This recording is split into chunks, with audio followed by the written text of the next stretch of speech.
Hi friends, நான் உங்கள் தோழி ஜெயஸ்ரீ. இன்றைய காணொளியில் கல்லை கைது செய்யுங்கள் என்ற தலைப்பில் ஒரு குட்டி கதை கேட்கலாமா? நகரத்துக்கு போய் மொத்த விலையில வேஷ்டிகளை வாங்கிட்டு வந்து அதை கிராமத்தில் சில்லறை விலைக்கு விற்று பொழப்ப நடத்துகிறவர் மாடசாமி. அன்னைக்கும் வழக்கம் போல வேட்டிகளை வாங்கிக்கிட்டு ஊருக்கு திரும்பி வந்துகிட்டு இருந்தாராம். கடுமையான வெயில் அவருக்கு மிகுந்த களைப்பை உண்டாக்குனிச்சான். இதனால மரத்துக்கு கீழே இருந்த சுமதாங்கி கல்லில் வேட்டிகளை இறக்கி வச்சுட்டு நிழல்ல படுத்து தூங்குனாராம் மாடசாமி.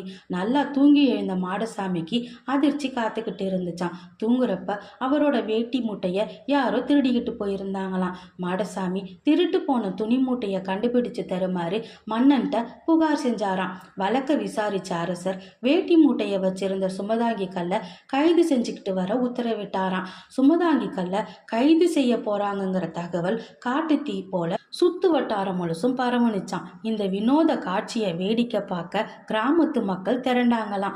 சுமதாங்கி கல்ல கைது செஞ்சு வழக்கு நடக்கும் இடத்துக்கு தூக்கிக்கிட்டு வந்தாங்களாம். மன்னர் சுமதாங்கி கல்ல மரத்துல கட்டி போட உத்தரவிட்டாராம். வேடிக்கை பார்த்த மக்கள் சிரிப்பை கட்டுப்படுத்த முடியாம கொல்லுன்னு சிரிச்சிட்டாங்களாம். மக்கள் சப்தமா சிரிச்சதால கோபமடைஞ்ச மன்னன் சபையை அவமதிச்சதுக்காக மக்கள் எல்லோரும் ஆளுக்கு ஒரு வேட்டி வீதம் அபராதம் செலுத்தணும்னு உத்தரவிட்டாராம். மக்களும் வேற வழி இல்லாம ஆளுக்கு ஒரு வேட்டிய அபராதமா செலுத்தினாங்களாம்.